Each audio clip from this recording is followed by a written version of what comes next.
volta com mais um Juriscast, o podcast do direito, aquele que te informa direito. Diretamente da Tribuna Mix, TV Rádio Web, eu, Yolanda Ferro, estou trazendo para vocês um expert em direito eleitoral, Dr. Luciano Galindo. Dr. Luciano Galindo tem uma vasta experiência nesse campo eleitoral e passará para nós algumas informações a respeito desse direito que muitas pessoas acham que ele só é importante no período de eleições.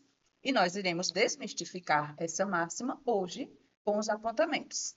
Então, para começarmos o nosso Juriscast, vamos dar as boas-vindas ao Dr. Luciano Galindo. Dr. Luciano Galindo, seja muito bem-vindo. É um prazer tê-lo aqui conosco para que nós possamos passar para a população informações pertinentes ao direito eleitoral. O senhor que é um advogado brilhante, que milita na área do direito civil, na área do direito administrativo e na área do direito eleitoral, e com sua vivência extraordinária, passará para nós essas informações, sobretudo para quem está nos acompanhando. Então, para começarmos, seja muito bem-vindo. Obrigado, doutora Yolanda. Obrigado à Tribuna Mix. É um prazer estar aqui com vocês. Veja bem, eu milito, para a gente iniciar esse bate-papo, milito no direito eleitoral há muito tempo. Eu não sou, assim, especialista de formação. Não tenho especialidade no direito eleitoral. Mas eu vou completar 28 anos de advocacia desde o começo que eu enveredei por esse caminho de trabalhar como advogado para partidos políticos, para políticos e tal. Em Palmeira dos Índios, praticamente eu advoguei pouco, mas advoguei para um prefeito que passou por aqui, que não era de Palmeira, que foi o Alberto Cordeiro. Participei da eleição dele antes da primeira eleição e depois na segunda. E participei fora de Palmeira, em alguns municípios. Até a eleição de governador, eu conduzi uma eleição em um município, representando o escritório central uma vez na eleição do ex-governador, hoje vice, Ronaldo Lessa. Teve uns municípios do sertão que eu fiquei responsável na época, né? Então, assim, a vivência minha nessa área, inclusive na política, até mesmo porque eu sempre gostei. Eu e o Vladimir, nós fizemos política estudantil, Sagrada Família, isso na década de 80. Depois, em outras escolas, eu ainda viajei para São Paulo e enveredei por um caminho ainda, na época, de um movimento aí que hoje não faço mais parte, né, que era a UJS, União da Juventude Socialista. Os caras jovens, com 15 anos, Jovem tão jovens. idealista, não é? Fui para São Paulo, fui para outros estados aí junto com a turma. Então, eu sempre gostei dessa área, sempre me identifiquei com isso. E gosto de fazer análise. Eu pego dados de outras eleições, eu pego nomes daqueles que estão aparecendo, ou os mais antigos, e começo a fazer análise da política, às vezes até nacional. Uhum.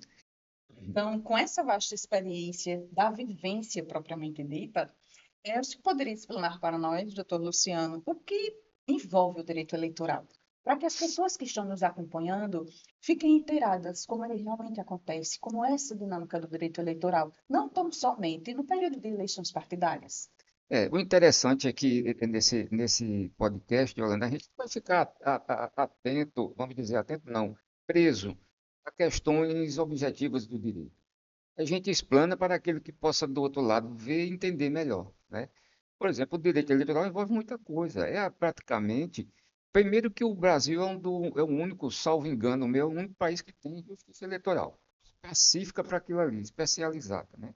Aí tem toda uma estrutura que está na Constituição, né, que a Constituição de 88 criou coisas boas, mas também criou um bocado de coisa que hoje precisa ser revista, né? Então, o direito eleitoral envolve a vida do cidadão como um todo. Envolve a vida da mulher que está em casa como do trabalhador. Por quê?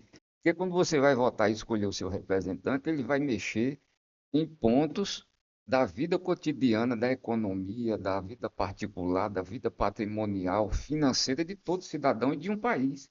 E na sua cidade, no caso mais especificamente local, vai mexer no seu, vamos dizer, deslocar e conviver, como eles dizem os congressistas, você vive no município, você não vive só na nação, né? No Brasil, né? Então, o Brasil é uma federação. Deveria abrir mais para essa questão federativa.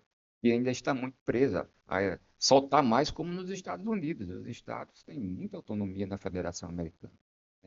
Então, o direito eleitoral envolve muito isso, porque quando você elege o representante, ele lá vai criar ou modificar ou extinguir leis que estão mexendo diretamente com você, Com os direitos do cidadão, do cidadão. né? Então, para que o cidadão que está em casa, que está nos ouvindo, nos acompanhando, que ele compreenda, doutor Luciano, que direito eleitoral não envolve só aquele período de eleições políticos partidárias que acontecem de 4 em 4 anos, quer seja para presidente da República, para senador, para deputado estadual, deputado federal, prefeito e vereadores, né? Então, nessa dinâmica, a gente começa por um questionamento a respeito das datas eleitorais. Geralmente, as eleições acontecem em outubro, né? Como é que se dá essa questão da escolha desse mês, dessas datas, de primeiro, segundo turno, quando porventura acontece? Veja bem, o calendário eleitoral ele já é pré-estabelecido, né? Muito tempo antes. O próprio TSE já, porque, infelizmente, nós temos um tribunal que hoje legisla, que é o TSE, não é papel dele. Inclusive, passando agora por uma séria crise de confiança, uma séria crise mesmo, onde o Congresso precisa se posicionar. Mas, veja bem, há muito tempo, quando eu comecei a trabalhar nessa área, toda eleição, seja ela nacional ou municipal, o TSE baixa o calendário eleitoral, com base na Constituição e com base na própria lei das eleições e no Código Eleitoral. E, inclusive, foi modificado agora com uma vasta modificação em seus artigos, uma vez que o Código Eleitoral é muito antigo, salvo engano meu, da década de, não sei se de 60 ou 40, não me recordo. Então, veja bem, esse calendário eleitoral ele já é pré-estabelecido. As eleições sempre ocorrem no mês de outubro e nas cidades, antigamente, acima de 200 mil habitantes, ocorre o segundo turno se houver uma diferença mínima de um candidato para outro.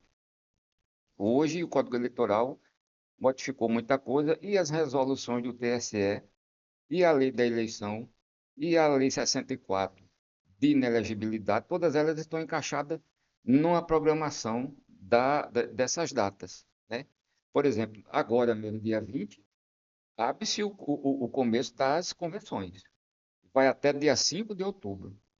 E, além disso, quando você, até o dia 5, os partidos podem fazer as suas convenções para coligar na majoritária ou e chamar aqueles partidos para compor, caminharem junto na proporcional, embora não tenha mais coligação proporcional, é partido por partido mesmo, para eleger vereador, eles se juntam só ali para prefeito, né, na majoritária. Depois do dia 5, ainda tem 10 dias, até o dia 15 de outubro, para você fechar a ata. Então, o que é que acontece? Muitos partidos e políticos fazem as suas convenções, mas deixam as atas em aberto. Aí aquela malandragem, né? Aí a esperteza política, né? Aproveita do calendário dessa brecha e o povo acha que quando faz a convenção encerrou ali. E não Que já encerrou. está tudo E definido está tudo ali, definido. candidato A, candidato Isso, B, quem está como o representante original, quem está como um suplente, essas questões, não é? exatamente. Vamos dizer assim, aquele que não entende da norma eleitoral, acha que acabou ali, festeja. Quando menos espera, lá na frente tem uma Tem surpresa. Tem mudança. uma mudança. Eita, saiu candidato tal e tal, né? Tanto para majoritária, eita, desistiu fulano de vereador, desistiu cicrano. Como essa semana eu recebi a informação que uma mulher desistiu aí, que deu uma baixazinha de voto em um partido ali. Mas a eleição, perdão, a convenção do dia 20 ao dia 5 encerra dia 5. E tem 10 dias até o dia 15 de outubro, perdão, de outubro, de agosto, para você fechar a ata e jogar dentro do sistema do TSE. Então, Yolanda, o processo eleitoral não acaba só quando termina as eleições, ele se arrasta por 2, 3, 4 anos. Eu vou lhe dar um exemplo em que eu vivi agora, que a gente vai tocar nesse assunto lá na frente. O processo de cota de gênero aqui em Palmeiras dos Índios, né, que não se fala nem cota de mulher, mas é cota de gênero. Cota de gênero, É, é a igualdade, é, né? É o índice, o coeficiente, tanto masculino quanto feminino, feminino. né? Esse processo, e eu falei numa rádio local na época, quando me procuraram, e eu fui advogado de um dos processos. Sim. Tiveram vários. O meu, o processo correu na praia porque uma prova contundente que eu tinha que arrecadar, e que não dependia de mim, não foi arrecadada. Sim, Porque se ela tivesse sido arrecadada, eu tinha modificado toda a eleição de Palmeiras, você sim. acredita?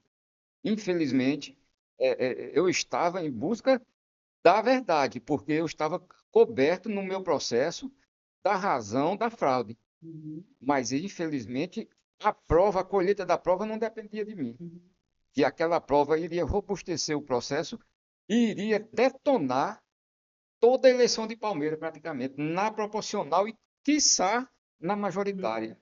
Né? Então, veja bem, depois a gente entra nesse assunto mais específico. Mas esses processos se arrastaram por quase 2 anos e pouco. E é isso que as pessoas precisam compreender, que terminou a votação, teve a apuração e tiveram os candidatos eleitos, elegíveis ou não, não é? Então, para a população acha que ali acabou a eleição, mas a eleição vai muito mais além do que isso. Vai além dos processos, vai além de uma atuação eficiente dos gestores que foram escolhidos, É, né? E falando em escolha, Luciano, aí a gente entra na questão do sufrágio popular, né? Algumas pessoas não entendem, não conhecem esse termo, sufrágio popular, mas é o termo que realmente está na Constituição, que é o poder que o cidadão tem de escolher os seus representantes, né? Então, como você poderia ver essa questão do voto secreto, do voto discreto, dessa democracia que é muito dinâmica, que nos rodeia, que engloba todo o Estado brasileiro? olha, veja bem, sufrágio, sufragar, ou seja, você fazer, colocar, executar o seu direito de voto.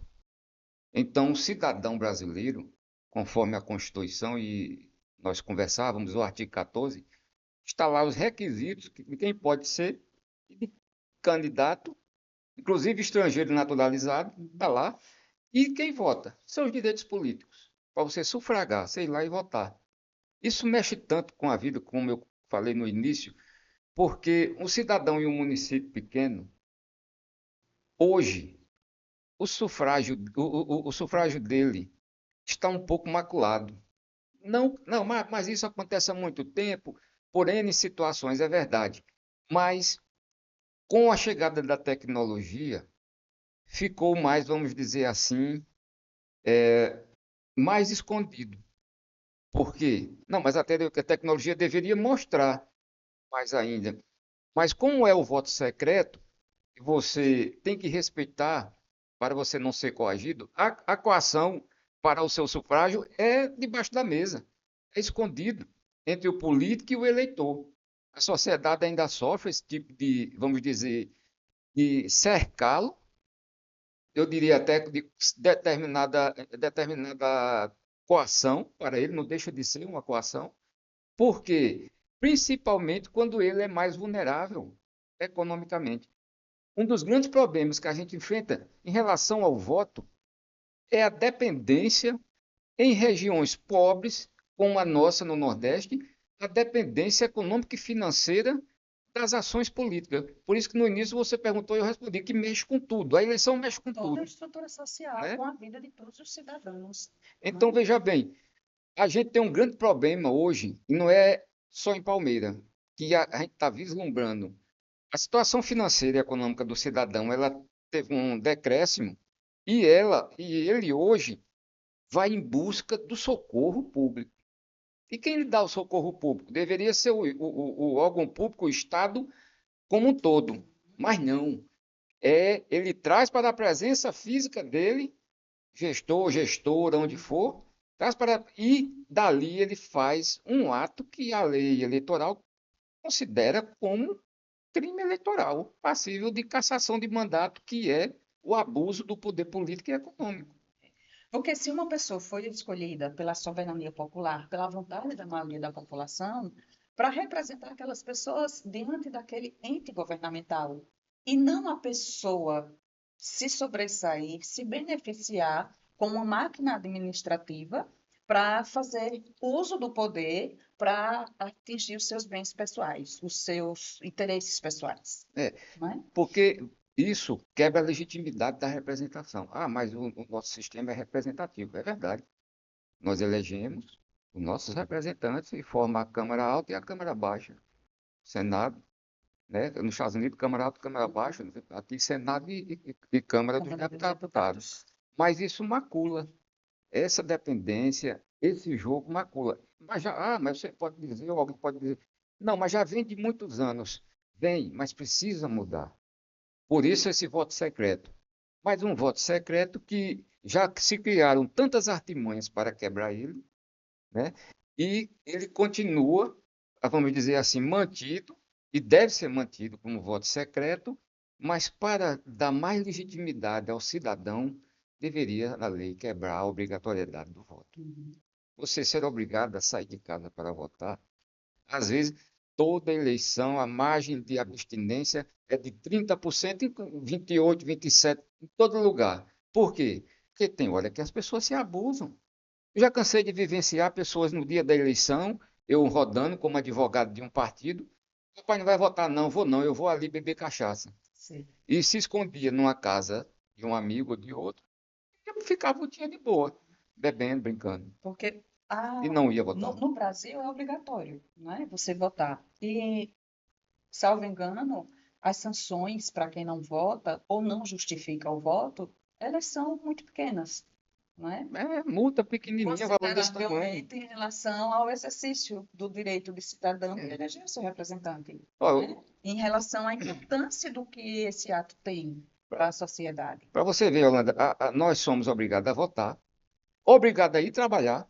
Aqueles que vão trabalhar, não, mas você vai prestar um direito de cidadania. Seria cidadania se houvesse a liberdade direta de você não ir votar, liberdade de escolha de ir ou não votar. É obrigado a votar. Aqueles que são convocados vão trabalhar, muitos vão de má vontade, e às vezes, com uma cidade pequena, olha, veja bem, numa cidade pequena, onde a quantidade de pessoas e eleitores e candidatos são poucos, e todos se conhecem, chega até, de certa forma, a macular aquela relação do dia da eleição. Chega a macular, não tem como. Falando nisso, já que você falou sobre a obrigatoriedade, né? Então, quem são as pessoas que são obrigadas a votar? Até que ponto e o que faz com que essas pessoas sejam legalmente desobrigadas também a votar? Você tira hoje o título de eleitor com 16 anos, né? Uhum. Tira com 16. A partir do momento que você tira o título de eleitor, esse jovem de 16 anos, ele ainda tem uma faculdade, e eu não. E, salvo engano, o idoso até 75 anos. Na minha casa eu tenho dois idosos, Uhum. com 80, que já não votam. Não votam porque não tem obrigatoriedade. São essas duas categorias aí. Doutor Luciano, nessa questão da votação, quem pode ser votado? Bom, quem pode ser votado, os requisitos estão, como a gente falou, no artigo 14.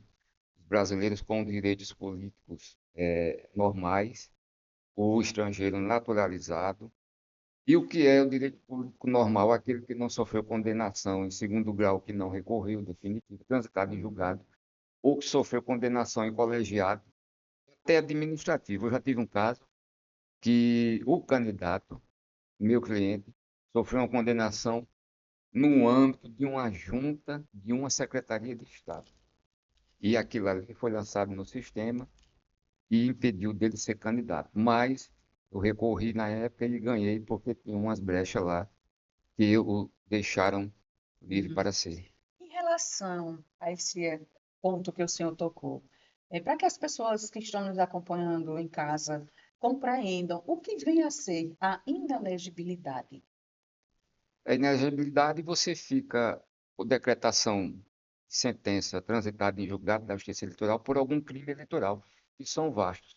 Esses crimes eleitorais estão no Código Eleitoral antigo, que foi reformado agora, como também nas resoluções. Por exemplo, hoje, o mais famoso é a fraude à cota. Aí entra os candidatos e os diretores do partido. Fraude à cota de gênero Hum. é um ponto. Crime por exemplo, crimes, homicídio ou qualquer outro crime que você tenha sido condenado, se torna inelegível. Crimes na seara administrativa, improbidade, crime de responsabilidade, que é outra lei. Desde que você não recorra, porque aí eu vou repetir novamente. Eu já peguei casos aqui e fora daqui que eu tive que ir até o TCU, recurso administrativo dentro do TCU, porque o TCU era um colegiado. Tinha condenado o cara nas contas. E aí foi lá, quando o TCU não reviu a decisão, aí eu entrei num processo judicial diretamente no Supremo para combater o ministro do TCU, e dependendo do caso, aí sai a decisão favorável ou não. Mas esses crimes tornam a pessoa inelegível. Principalmente em propriedade administrativa, né? Agora lembremos que desde que não tenha recurso com efeito suspensivo ou que a sentença seja transitada em julgado. Aí não tem jeito. Ou seja, o cidadão, o administrador já foi condenado mesmo, então não tem como recorrer mais, vai ficar por um determinado tempo, de acordo com a decisão jurídica, sem poder se candidatar a cargo nenhum. E eu ainda vou acrescentar uma coisa, porque nós estamos numa situação tão complexa hoje no direito eleitoral, e num momento eleitoral tão complexo que nós estamos vivendo, que até sentença transitada em julgado, se tiver um recurso, mesmo sem efeito suspensivo, um embargo, uma coisa infringente, como eu já fiz uma vez aqui, embargo infringente não modifica decisão nenhuma, mas tem uma vírgulazinha que pode, né? Os advogados, não, os julgadores também dizem, não, embargo infringente não modifica decisão nenhuma. Conversa, modifica, tem uma vírgulazinha lá que aí, dependendo e tal, e acontece. Mesmo assim, às vezes ainda o cara com uma condenação transitada em julgado, às vezes, dependendo do caso concreto, às vezes reverte. Cada situação é uma situação. Por causa, sabe de quê, Yolanda? O direito eleitoral hoje já viveu e vive mais fortemente uma questão de subjetividade tremenda nas interpretações. Você pode pegar as resoluções. Hoje a eleição de 2024 é regida por 12 resoluções. Eu peguei eleições aqui que tinha duas resoluções. Porque tinha a lei da inelegibilidade, a lei das eleições e duas resoluções complementavam a besteira ali. Pronto. Hoje nós temos 12 resoluções para serem interpretadas, para serem seguidas, para serem respeitadas. Respeitadas. Inclusive, aí o candidato vai ficar o quê? Louco. Os advogados que vão advogar para partidos e candidatos não vão dormir, não. Essa eleição não vão dormir, não. São ossos de ofício, né, doutor Luciano? E já que nós estamos falando em resoluções, né, então nós temos a Constituição Federal, nós temos as leis infraconstitucionais, que são as leis específicas, não é? Principalmente os regimentos do direito eleitoral, os regimentos internos, as resoluções. E, diante disso tudo, estão envolvidos os partidos políticos. Como é que o senhor vê hoje a questão da autonomia dos partidos políticos em relação à hierarquia perante essas leis? Veja bem, os partidos hoje gozam de mais autonomia do que tinham antes. Porque, você sabe, existe a lei específica dos partidos. Eu não vi. 9,6, uma coisa assim, recordo. Hoje, mais do que antigamente, os partidos adquiriram mais autonomia. Respeita-se às leis dos calendários eleitorais na eleição e fora da eleição. Porém, a lei dos partidos políticos hoje está mais forte, dando a eles uma coisa que eles sempre buscaram mais, que é a autonomia financeira e de distribuição das suas cotas do fundo partidário e do fundo eleitoral. São dois fundos, as pessoas confundem muito. Então, eles adquiriram, nas normas recentes, inclusive, quando foi aprovado financiamento público de campanha, que eu não sei que desgraça foi essa que o Congresso fez, a justificativa mais pífia do mundo, na época eu acompanhei na época, mais pífia do mundo, e eu vi os senadores de Alagoas, não, porque vamos fazer a paridade de armas para... Mentira! Quando você acabou com... Porque você tem mais condições de arrecadar no empresariado ou nisso para a sua campanha do que eu. Depende muito da articulação, né, do conhecimento que você tem. Sabe o que aconteceu? Ficou pior. Porque, além agora do dinheiro público, e agora aumentou o fundo dos partidos para 5 bilhões e pouco, E agora, para você ser presidente nacional do partido, você mata e morre, Uhum. como aconteceu agora, que a gente acompanhou. Além desse dinheiro público, você ainda tem a permissão também de você arrecadar. E daí? Não deixou equiparado. Não tem uma equidade entre os partidos. Ficou pior, a emenda saiu pior do que o soneto. O nosso Congresso fez isso com a gente. E agora pega o dinheiro dos nossos impostos e financia 5 bi, aumentou para 5 bi para os partidos, fundo partidário e fundo de campanha, para distribuição, né? Então, essa autonomia, na lei dos partidos, eles, inclusive, distribuem de acordo com a visão de potencial dos candidatos nos estados. Porque há um grande erro, e eu sou muito perguntado sobre isso, dos vereadores, perdão, dos candidatos a vereadores e vereadoras candidatas. Doutor, isso aqui eu vou receber, eu digo, vai. Você vai receber na lua. Eu até brinco, eu gosto de usar um linguajar popular. Vocês me perdoem. Você vai receber na lua. Mas por que não? Eu digo, olha, porque o partido tem autonomia, como você bem colocou, de mandar um pedacinho desse fundo para o Estado e o diretor do Estado ele vai ver a potencialidade de candidato tal ou tal em cada município. E às vezes não chega. Mas tem a obrigatoriedade da lei que agora nós vamos falar na frente da mulher, Uhum. né? Tem a obrigatoriedade, mas tem a decisão interna partidária que é livre para observar o potencial de candidatos. Potencial. É Por um dos quê? requisitos. Um dos requisitos, porque inclusive os candidatos eles acham que vão. Alguns partidos mandam, aí vai depender, aí é uma questão, como você bem colocou, é a questão interna do partido, da lei partidária, dessa autonomia que você questionou. Aí o partido, sim, junto lá com as suas lideranças e diretório, nacional, estadual, vai analisar e tem gente que realmente recebe fundo. Mas tem outros que não. Então, quer dizer que esses outros que não recebem é porque o partido decide dessa forma, acha que não tem um quantitativo, um coeficiente ou uma representatividade tão forte quanto outros? É, tão forte quanto outros. Agora, a gente pode entrar já especificamente na questão do gênero, na divisão do fundo partidário, porque tem uma resolução só sobre o fundo, a Uhum. distribuição de fundo. Aí ele vai mandar para aquela candidata ou candidato, ele pode mandar uma quantificação financeira, mas não especificamente em recursos. Ele pode mandar em outros instrumentos de apoio à sua candidatura. Não quer dizer que o dinheiro vai cair na sua conta. Uhum. Ah, não, mas tem Mas quer que dizer que um determinado material pode chegar para aquele determinado candidato. obrigatoriamente. Aí vai entrar na obrigação da resolução Uhum. sobre a distribuição do Uhum. fundo. Uhum. Agora, dinheiro mesmo específico, não.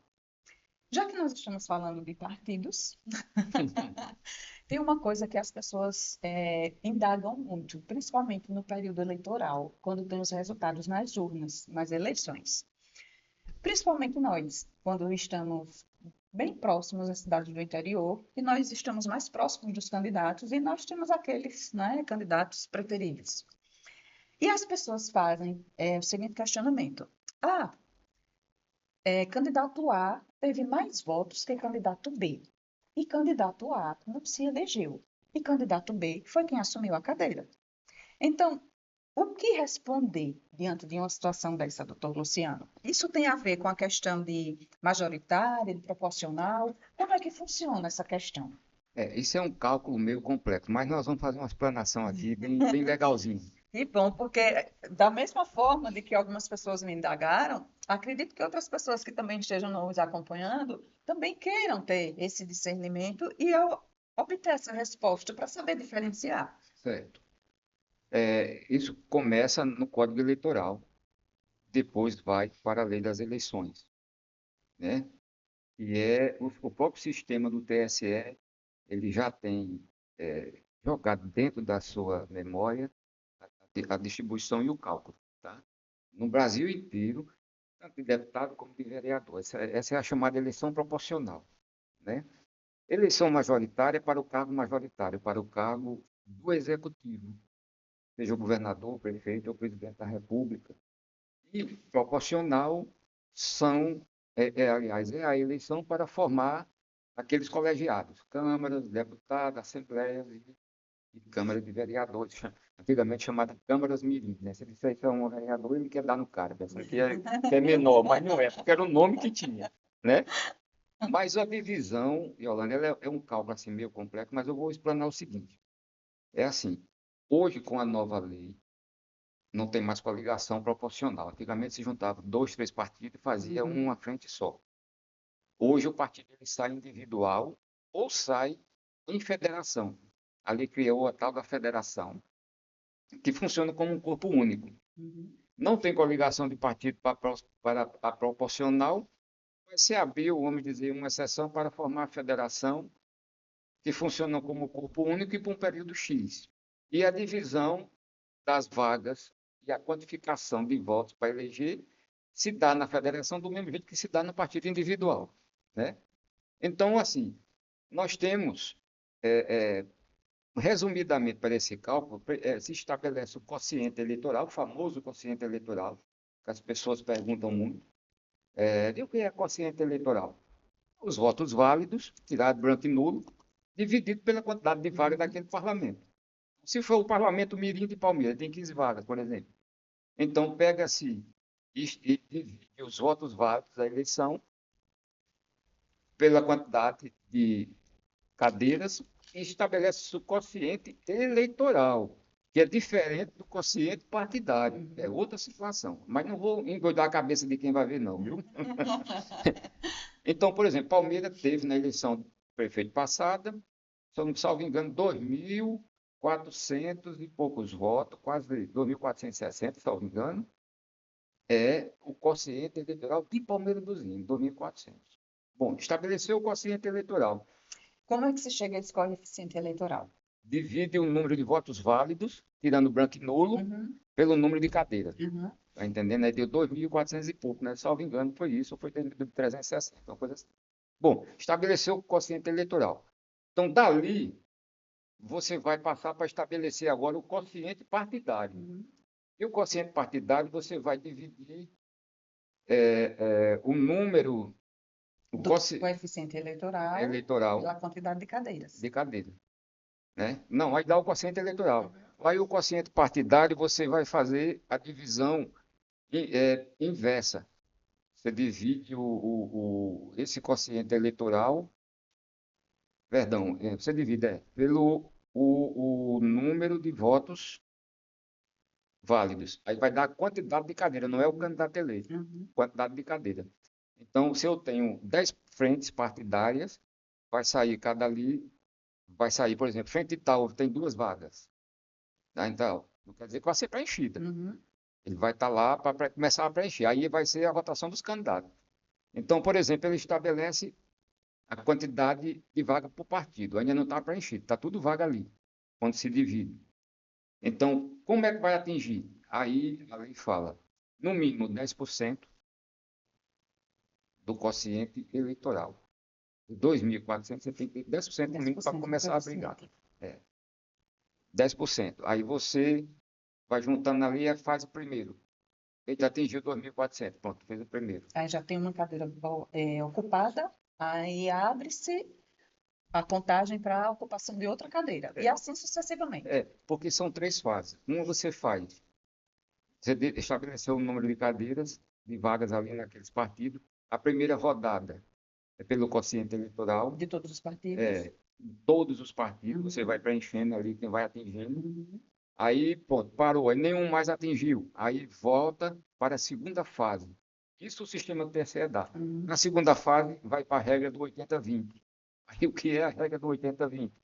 Cada partido, depois que rodou a primeira fase, que preencheu o quociente ali, precisa ter 80% do quociente, 2.400, 80%, e o candidato já não precisa ter mais 10%, ele tem que ter 20%. Para poder ocupar a próxima cadeira. A próxima cadeira. Aí roda de novo, né?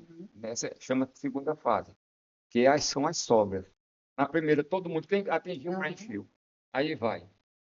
Quando não tem mais ninguém em 80-20, aí o que é que faz? Acontece a sobra das sobras. As sobras das sobras, aí foi onde o Supremo modificou agora. Modificou dizendo que as sobras da sobra, partido nanico nenhum fica fora. O que vai acontecer nessa eleição? Vão ser eleitos muitos tiririca da vida, Sim, um pouco voto. sim. Por quê? O Supremo privilegiou o partido pequeno nessa decisão dele agora. Então, vai para quê? Maior média. Das sobras, Das sobras, das das sobras. sobras. Maior média. Então, o Joaquim, que estava lá no cantinho de parede, com 400 votinhos, não elegeu, não fez ninguém, não fez cadeira nenhuma. Aí, quando chega nas sobras das sobras, junta ele com 400, mais um Joaquim de 10, o fulano de 5, outro de 20, tal e tal e tal. Mas tem um cara naquele que fez inicialmente com 600 votos lá esperando. Ou vamos dizer assim, hipoteticamente, com 1000 votos esperando a sobra da sobra, né? Mas ele, na maior média, proporcionalmente, aquele que ficou lá, o Joaquim, vai somando, não atingiu o quociente eleitoral, mas a maior média dele passou para 1.100 votos no todo, não dele. Então, ele, Joaquim, vai entrar. Uhum, A divisão é assim. uhum. Primeira rodada, quociente, preencheu, depois a segunda fase, 80-20, e depois a fase terceira da maior média. Então, com essa breve explanação, a gente passa a compreender como realmente funciona essa questão da proporcional. Porque, às vezes, candidato A, falando novamente, candidato A teve X votos, muito mais que candidato B. E candidato A não assumiu a cadeira, e candidato B foi quem entrou. Exatamente. Então, com essa breve explanação, a gente consegue compreender, não é? Quando somou todo mundo na terceira fase, o cara lá teve 1000, mas um cara de 100 entrou. Uhum. Por quê? Quando privilegiou a maior média, ele tinha 1000, mas a soma do partido nanicozinho somou 1.100, e dos 1.100 tinha um cara lá que de todos eles tinha 100. É. Aí ele entrou com 100 votos. Parece complicado, mas na prática não é. Nós que acompanhamos a política e nós já estamos habituados com essa dinâmica, a gente chegar a realmente responder essas questões, porque muitas pessoas se indagam, se questionam, aí começam a dizer, houve fraude, né? Então, quando fala na questão do houve fraude, a gente automaticamente vai para a questão das urnas eletrônicas, né? Então, quando eu sempre costumo dizer, quando a gente não conhece, não tem conhecimento de causa de alguma coisa, a gente só pode dar uma opinião se a gente tiver autonomia, né? A gente não pode dizer, se eu não conheço um sistema, eu não posso dizer que aquele sistema não presta, que aquele sistema não é seguro, que houve fraude. Então, eu só posso comprovar isso a partir do momento que eu tiver ciência do que eu realmente estiver falando, de uma forma que eu consiga comprovar. Então, já chegando a essa questão do houve fraude, como é que se analisa as apurações das eleições diante das urnas eletrônicas? O uso das urnas eletrônicas no Brasil. É, assim, já foram feitas várias análises, né? Mas eu confio na urna eletrônica. Agora, se se um questionamento tiver de ser feito, ela tem de mostrar a resposta àquele questionamento. Por exemplo, muito se discutiu na eleição passada e continua agora a questão do voto impresso. O voto impresso vai quebrar o sigilo do voto. Não, não vai não. Porque está todo mundo achando que o cara vai sair de lá com o voto pendurado na mão para mostrar o candidato, né? Não, não é assim. Mas doutor, você não seria um retrocesso o voto impresso? Eu não acredito não, porque você pode questionar a resposta do ministro foi que ia atrasar muito a apuração. E daí? Eu moro lá no Cafundó do Amazonas e eu resolvo questionar a urna, aquela urna tem que me dar uma resposta. Mas a agilidade do TSE, a resposta imediata, e como você bem questionou, os processos eleitorais não terminam na eleição, se arrastam por 2, 3, 4 anos. Então qual é o problema de eu questionar? Porque se eu derrubar um processo de fraude, de alguma natureza, de abuso do poder econômico, lá na frente, eu vou modificar uma eleição, da mesma forma, se eu demonstrar o voto impresso fraudado ou alguma coisa, eu também vou derrubar aquela eleição. Então, o tribunal tem que dar a garantia da resposta, porque tem uma situação, não, que se abriu lá o tal código-fonte, mas é aquela coisa, me dê o direito de questionar. Me dê o direito de questionar. Eu não vou sair dali, o voto é sigiloso. Ele vai, como diz a máquina, um novo sistema da máquina deposita lá E é uma questão polêmica. Eu estou falando assim do meu ponto de vista, sabe, Yolanda? Mas É uma questão muito polêmica polêmica. mesmo, porque muitas pessoas que estudam a política mesmo a fundo, muito mais que nós, falam a respeito da questão da segurança das urnas eletrônicas. Muitas pessoas questionam apenas por questão de ideologia, né? Eu não faço isso. Aham. Ideologicamente, não. E, assim, esclarecer para as pessoas que nós estamos discutindo aqui de forma técnica, né? Para passar a informação para as pessoas de forma que elas compreendam realmente como funciona o pleito eleitoral, como funciona o direito eleitoral, e que ele não é só aquele período de uma política partidária, né? Exato. E a urna eletrônica vem a calhar porque é um instrumento que é utilizado tanto para votação quanto para apuração na escolha desses representantes que todos nós cidadãos fazemos, né? Como eu disse a você, eu acredito na urna eletrônica.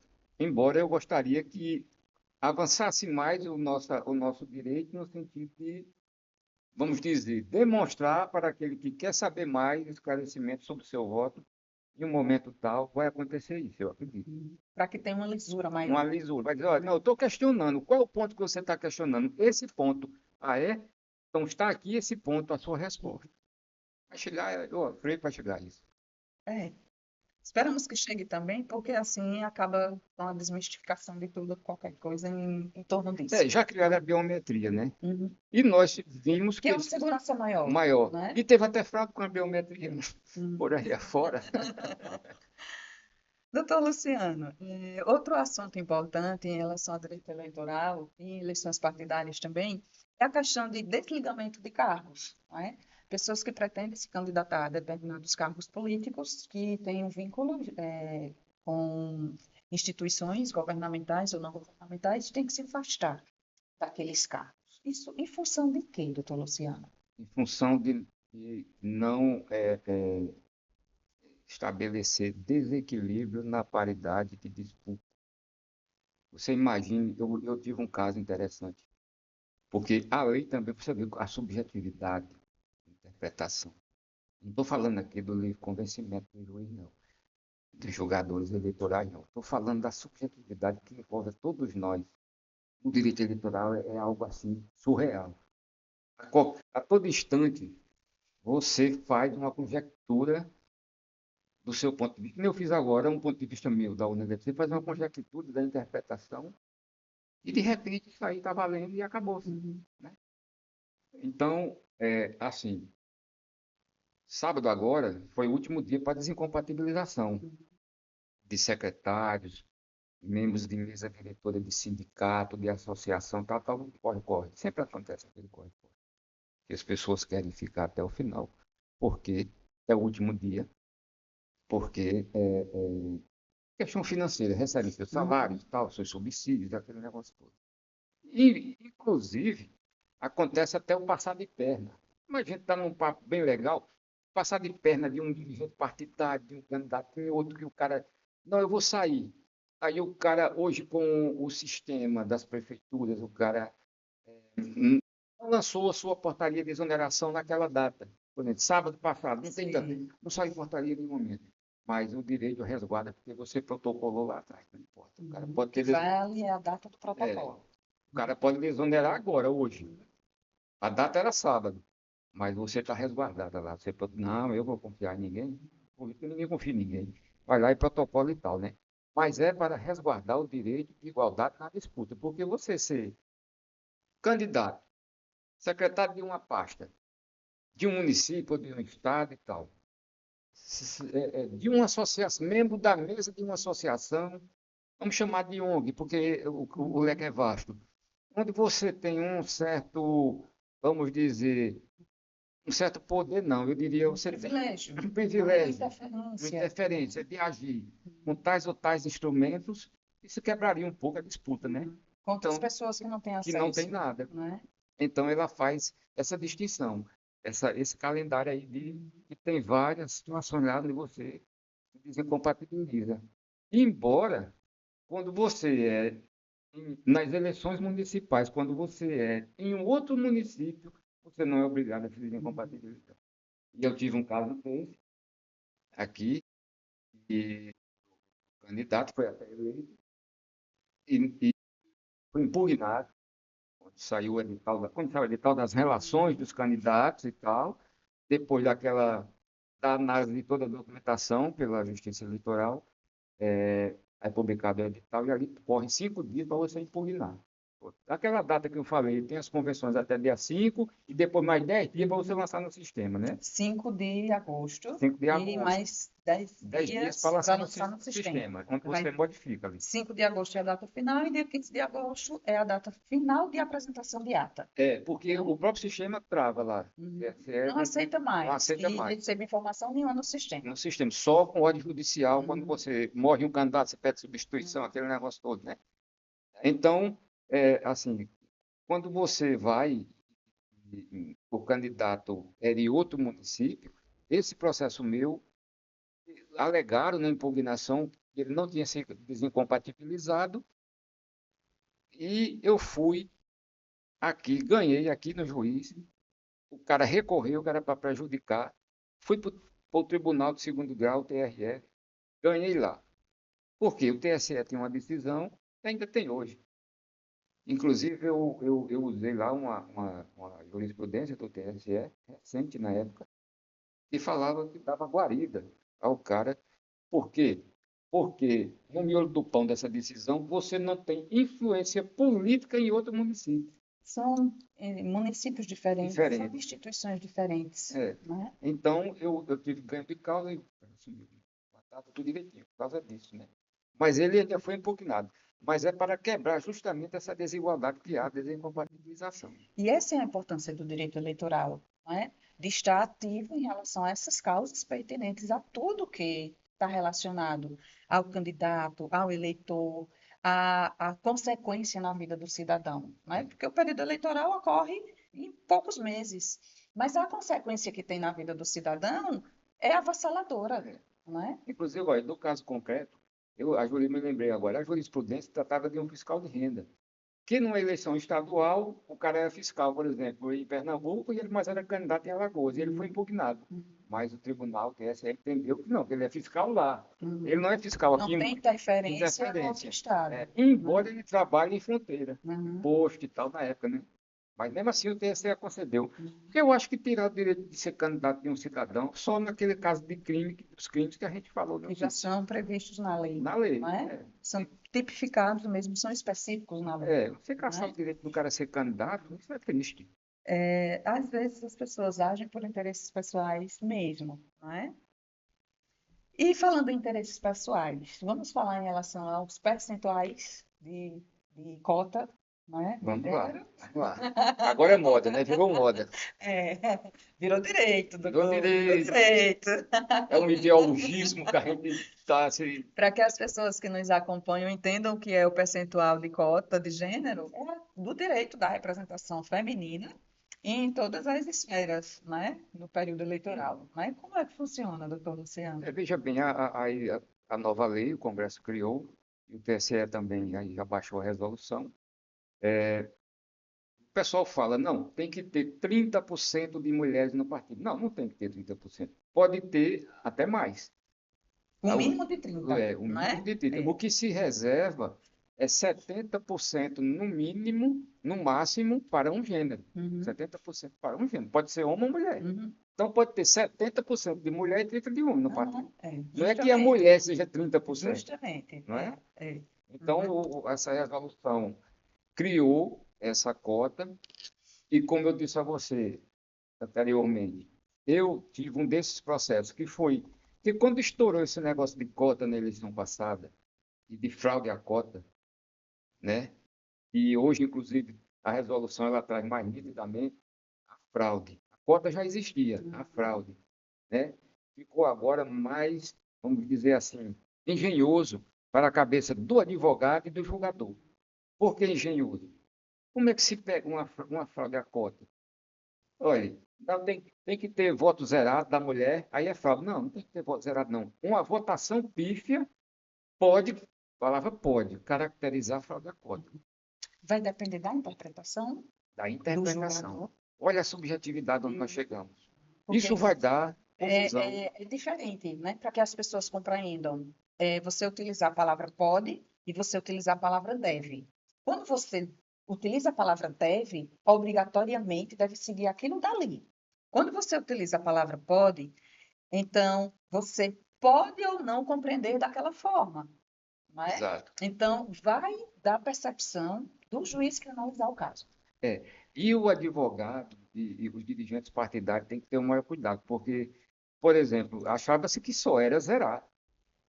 Achava-se que com a colheita de prova a candidata não participou. Mas o que é? Olha, um dos requisitos para a fraude de cota é votação pífia, está lá no texto. Bem, Uhum. o que é votação pífia?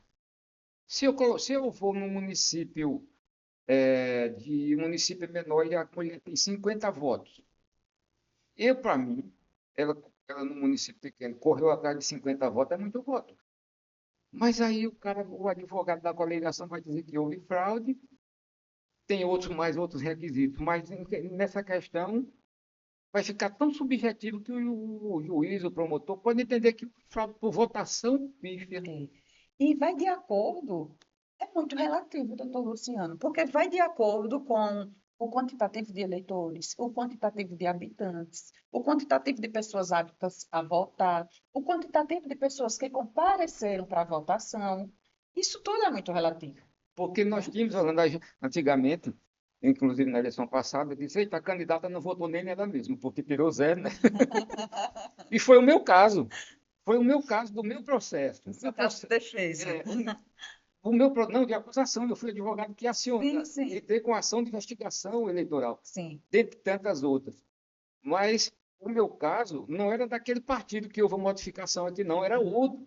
E se, como eu disse, se eu tivesse ganho, eu tinha derrubado tudo, Se tivesse escolhido as as provas provas. realmente no tempo hábil, Exato. né? A mulher teve zero voto, ela não votou nem nela mesma. Aí sim, estava caracterizado uma fraude escandalosa. Mas votação pífia, e se ela tivesse tido 30 votos, 20 votos, né? Outra coisa é a falta, é a não aplicação e direcionamento do fundo partidário. Mas, como eu disse a você, o partido tem um leque ali de liberdade para Um decidir isso aí, direcionamento interno, os interno. requisitos próprios, É, não é? eu posso mandar para você uma equipe de marketing, eu posso mandar para você uma equipe de propaganda para lhe acompanhar, eu posso mandar panfleto, tudo isso Material impresso, material impresso. gráfico, É, não é? Isso não é o valor em espécie, mas é o valor de apoio à é. campanha eleitoral. E provar que estou lidando como mulher, porque senão você depois lá na frente chega e diz, eu não recebi nada. Então os partidos têm que entregar isso, entregando, inclusive não só com nota fiscal e recibo, mas se puder registrar em fotografias, hoje com o celular, diz, olha, estou entregando, nós estamos entregando da cota da mulher isso aqui para ela. E ela vai desenvolver a sua campanha. Cai em campo, minha filha, vá para a rua, né?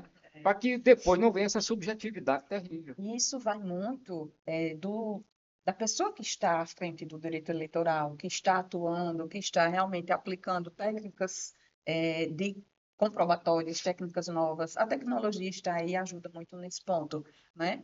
Então, a pessoa que tem uma estrutura organizada em relação ao direito eleitoral, no período de política partidária, só tem a ganhar com isso, né? Exatamente. E, consequentemente, a população também, porque vai atingir a lisura de todo o procedimento, né?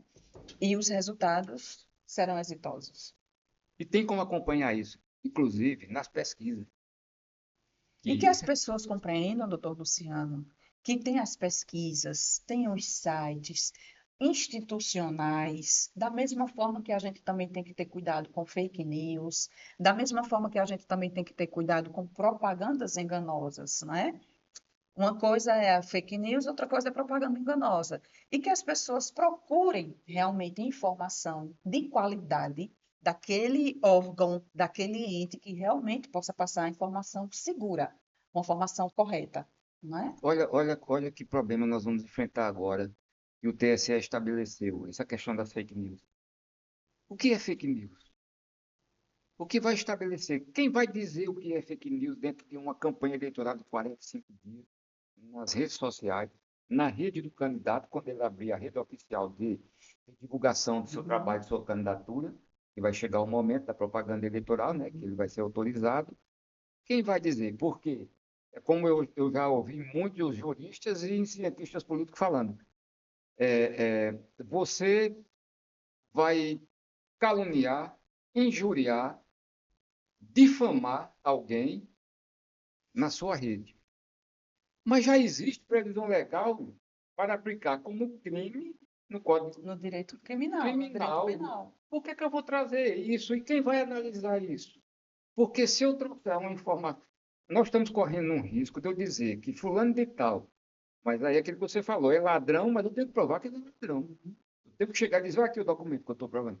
Eu tenho que provar que fulano fez isso ou aquilo, mas eu estou trazendo aqui, ó. Eu estou divulgando na minha rede que fulano fez isso e isso, mas eu estou provando. Mas o juiz eleitoral, o tribunal, o superior tribunal eleitoral pode interpretar que aquilo ali, vamos dizer, diminuiu a luta eleitoral dele naquele momento. E pode classificar como fake news. Mas a interpretação como é, pode É classificar. da forma que o senhor falou, não é? A subjetividade, não é? Infelizmente, tem essas nuances também em relação ao direito eleitoral, não é? E, doutor Luciano, o senhor militante nesse tempo todo em relação, tanta vivência em relação ao direito eleitoral, tem alguma história engraçada, que chegou a ser engraçada nesse seu dia a dia? Tem muitas. Inclusive das minhas vivências com Alberto Cordeiro, na época. Alguma que o senhor gostaria de compartilhar conosco, de quem está em casa nos acompanhando, para ouvir essas histórias saudosas? Tem um bocado. As campanhas que eu fiz, não só aqui, mas mais fora, candidato, já levei muito calote, candidato. Eu fiz uma campanha fora aqui e aceitei o contrato e no final da eleição, é aquela história, olha, meu amigo, trabalho, contrato de político e receba logo, porque quando está na eleição, ganhando ou perdendo, você não recebe mais. Né? Não tem essa história, né? E aconteceu muito isso comigo, que eu fazer trabalhos e no final tomar um calote. Mas também tem muito político sério, cumpridor das obrigações, né? E outra situação foi um caso que eu tive no TRE, fui até o TSE, tinha uns processos no TSE. Obviamente, o processo eletrônico se tornou melhor a gente trabalhar direto no sistema do Tribunal Superior em Brasília, mas quando tem sustentação, hoje é difícil sustentação, né? A gente fazia a parceria com advogados de Brasília. Sim. Eu já tive parceria com advogados de Brasília, hoje mais não. Hoje eu estou um advogado mais, vamos dizer, tupiniquim, na minha bodega, no meu interior, na minha cidade, onde eu E a nasci e tecnologia criei. também facilitou muito isso, É, né? A mas, diminuir essas distâncias é, geográficas, né? mas a gente precisa, Yolanda, de vamos dizer, abrir a porta nos tribunais com os julgadores, Uhum. para mostrar, às vezes, pessoalmente, pedir, conversar, demonstrar a ele o direito, né? Porque, como eu disse, o direito eleitoral está muito subjetivo, né? Muito subjetivo. Uma situação engraçada foi o seguinte: teve uma eleição que a gente estava aqui se acabando, e o Cordeiro me chamou uma vez e disse: olha, nós vamos nos reunir, que eu quero lhe mostrar uma coisa. A mim tem um grupo, não era só a mim, não.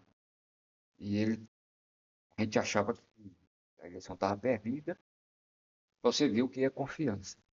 E ele chegou e disse: olha aqui eu tenho uma pesquisa, não é pesquisa para ser divulgada, mas é uma pesquisa que a gente chama pesquisa de consumo interno, para orientação dos candidatos, e nós estamos com 12 pontos percentuais na frente. Mostrou o instituto, mostrou quem tinha feito e tal. E quando fechou as urnas, deu 12%. Deu 12%. E aquilo ali, eu depois adoeci, né? A política para mim me trouxe doenças. Sim. De tanta perreio, Desgastes. desgaste. Depois de um certo tempo, o Cordeiro começou a passar por situações políticas que é da política. Olha, quem está em política entra sabendo que o pau canta. Uhum. Não tem negocinho de passar o paninho, não. Eu comecei a advogar para ele fora da prefeitura. E foram anos de desgaste enorme. Com isso, uma vida totalmente desregrada de correria, aconteceu que eu terminei adquirindo uma diabetes, né, pelo estilo de vida, mau estilo de vida. Mas foi aprendizado. Andei em lugares e fiz coisas políticas, não é coisa errada, não. Políticas em Brasília, que muitos palmeirenses sequer sabem, desconhecem. Mas faz parte da vida, né? E faz parte da sua história, né? Do seu enriquecimento pessoal e profissional, né? E da forma como o senhor falou, doutor Luciano, a respeito de que existem muitos políticos sérios, né? Aí eu lembrei de um ponto. A questão que muitas pessoas atrelam a corrupção a políticos. Mas eu gostaria de que o senhor explanasse a seguinte questão. Só existe o corrupto porque existe o corruptor, né? Então, o político, se ele for considerado corrupto, ele não é um corrupto nato, sozinho. Existe um corruptor. Existe uma pessoa que, se utilizando de uma benesse política temporária, faz com que aquela corrupção exista, né? Como o senhor analisa isso? O ditado popular diz que a culpa é do próprio eleitor, né? Não é? Justamente, é. A gente Que as usa muito pessoas se isso. conscientizem que esse período eleitoral é breve, é passageiro, e que as pessoas estão votando em dirigentes, escolhendo pessoas que irão governar as instituições, as nossas vidas, programar leis, lutar pelos nossos direitos e pelos nossos deveres durante anos. Então, eu não posso, diante de uma necessidade temporária, me fazer valer ou abrir mão do meu direito contínuo, não é? Que é lutar pelos direitos essenciais de dignidade, de humanidade, direito à vida, à saúde, com qualidade, com eficiência, né? E que as pessoas tenham consciência disso, que os nossos dirigentes deverão ser dirigentes escolhidos por capacidade para nos representar e por lutar pelos nossos direitos, com qualidade e excelência. Mas o interesse, vamos dizer, financeiro e econômico desvirtua muito isso aí.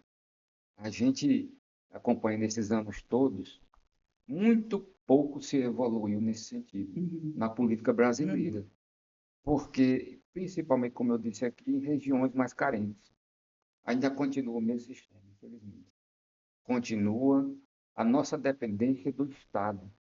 Nossa dependência, e aí eu saio da seara do direito eleitoral, eu vou para a seara política e social mesmo, dependência do Estado. Quando nós procurarmos, eu gosto muito do Roberto Campos, sabe, aquele foi deputado, economista, avô desse Roberto Campos Neto do Banco Central. Gosto muito dele. Quando a gente for uma sociedade que tenha, não é nem liberal, é livre mercado com o tamanho do Estado diminuto, as coisas poderão mudar muito. Mas com o tamanho do Estado, que nem um guarda-chuva abarcando tudo, não tem futuro não para nós.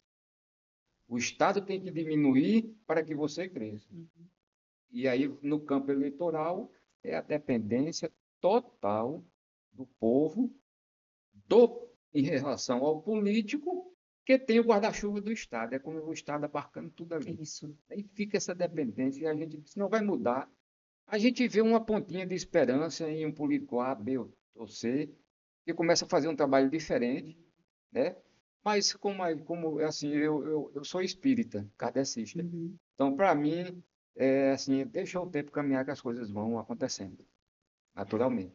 Em relação a isso, doutor Luciano, a esse seu ponto de vista, essa forma de colocar, essa forma de trabalhar o direito eleitoral, de analisar tão bem quanto o senhor analisa, não é? Sobretudo nas eleições políticas partidárias locais, não é?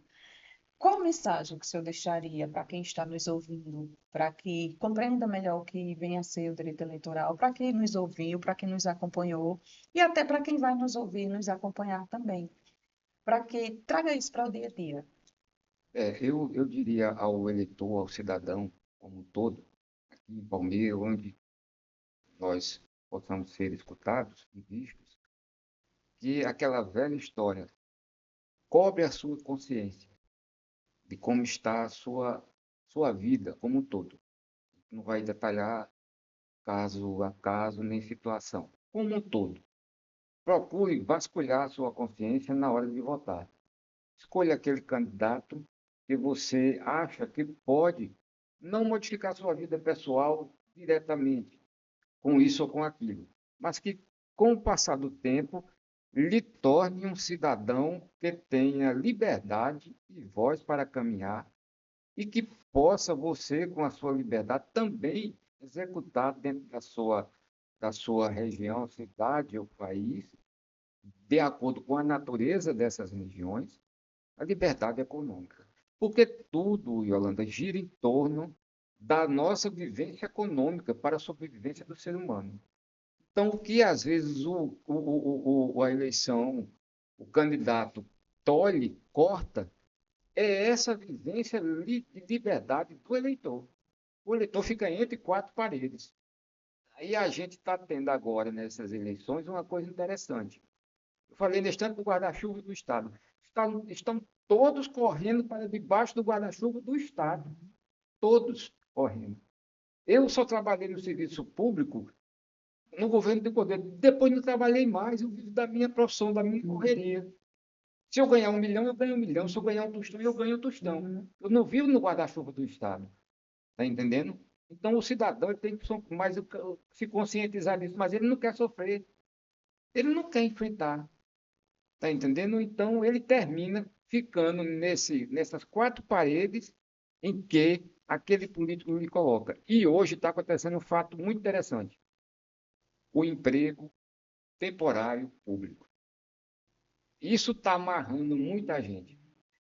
Olha, um fenômeno interessante. Pode anotar, ainda bem que está gravado. O que está definindo uma candidatura hoje, aqui ou em qualquer lugar do Brasil, eu volto a dizer, em regiões mais carentes, o que está definindo não é o trabalho do político. O que está definindo é o emprego que o político lhe dá. Nem que seja temporariamente. Nem que seja temporário. Os famosos empregos de cabine. De cabine. E mais, lhe segura, lhe amarra ali, faz no papel uma situação tal e nesse lapso fica suspendendo e cortando o seu salário ao bel prazer dele, de acordo com a conveniência dele, se você não pisar no calo dele, porque se você pisar, ele suspende. Aí você quer pegar aquele negócio para dizer, olha, você está cometendo um crime, abusando disso e disso. Não, mas você está aqui ainda. Mas se o cara foi inteligente, me dê as datas onde você suspendeu e pagou, porque ali eu vou lhe provar o seu abuso do poder econômico e político. Muita gente que está definindo essa eleição, e eu espero que mude.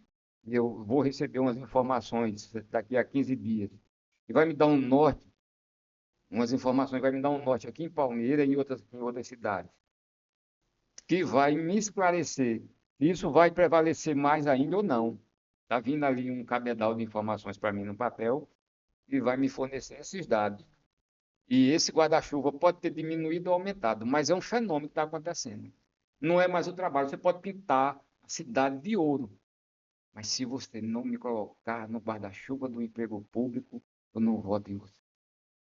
Infelizmente, como o senhor falou, está sendo uma realidade, né?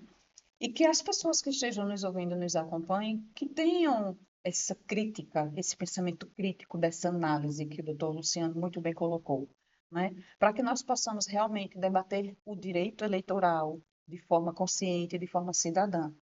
E que nós possamos ver o direito eleitoral e o nosso poder de escolha de forma livre, de forma consciente, de forma que nós possamos contribuir com o avanço social.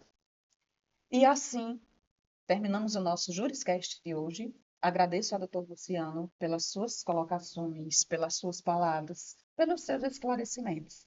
E deixo o senhor à vontade para as suas considerações finais. Eu agradeço a você, Yolanda, agradeço aqui à Tribuna Mix, ao Vladimir, ao jovem ali, como é o nome dele, que fica no controle. Meus agradecimentos Nossos e bastidores, né? Fabiano. E as eleições estão chegando aí, batendo na porta. Eu estou com umas certas tarefas, mas estou sempre à disposição, viu? Nós agradecemos. Precisando, é só convocar que a gente está à porta. Muito obrigado. Nós que agradecemos e agradecemos a você também que está nos ouvindo, que está nos acompanhando, que está compartilhando, que está clicando no nosso canal e que também está passando essa informação para outras pessoas, para que cada vez mais nós possamos ser seres portadores de direitos, portadores de deveres e conhecedores do saber. Então, até o nosso próximo encontro.